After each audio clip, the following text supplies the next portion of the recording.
My name is Gideon Mulyungi, the chairperson of the committee. And we have come to listen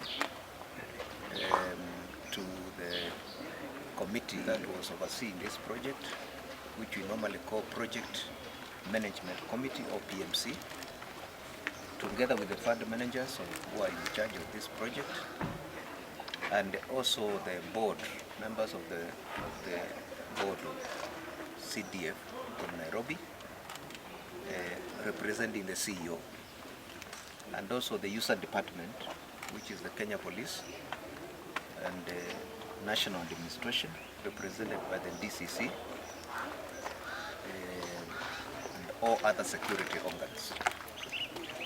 There were claims that some money was lost here, and we have listened to the witnesses, and they have given evidence. We are going to unravel the evidence and come up with our recommendations on the way forward. But it is clear that some money totaling 3.6 million is not clearly known where it went. And as a committee, we don't want any PMC in Kenya. There are many. We do not want any PMC in Kenya to soil the name of CDF. CDF, which we examine and gov, these are funds which come from the national government and then go to the villages, which have impacted the lives of many people in the villages. And if you fly all over Kenya, you'll be able to see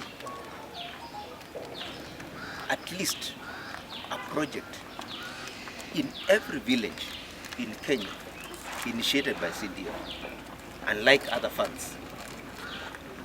And therefore, as a committee, we are going to crack our whip. Our teeth are going to bite. We are not going to allow any PMC to mess up with CDF. I also want to take this opportunity to say something about some media reports which have been flying around all over. Because we are the ones who examine CDF, audited accounts from the Auditor General. There has been reports that the Auditor General in Kenya has examined accounts of CDF, and she does not know where 4.1 million has gone. 4.1 billion, yes. 4.1 billion. This is now the committee which receives those reports and examines those reports. I want to make it clear from where we stand now that there is no single cent of bursary from our committee that we have identified as lost. The only thing the Auditor General is looking for, he wants to find the receipts of the recipients of that money. The student who received that bursary, the Auditor General wants to find a receipt at the CDF office, which is not practical. CDF issues bursary checks to the student carries the bursary check, goes to pay in the school issues a receipt, the student goes home with the receipt.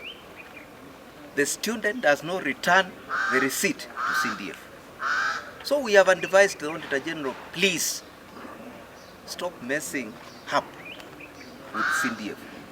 If you want to investigate use of bursaries, look at the bank statements of the CDF account, see whether that check left that account, inquire from the school where that student was schooling, find out whether that check was banked in the school's account. But stop dealing with the petty issues.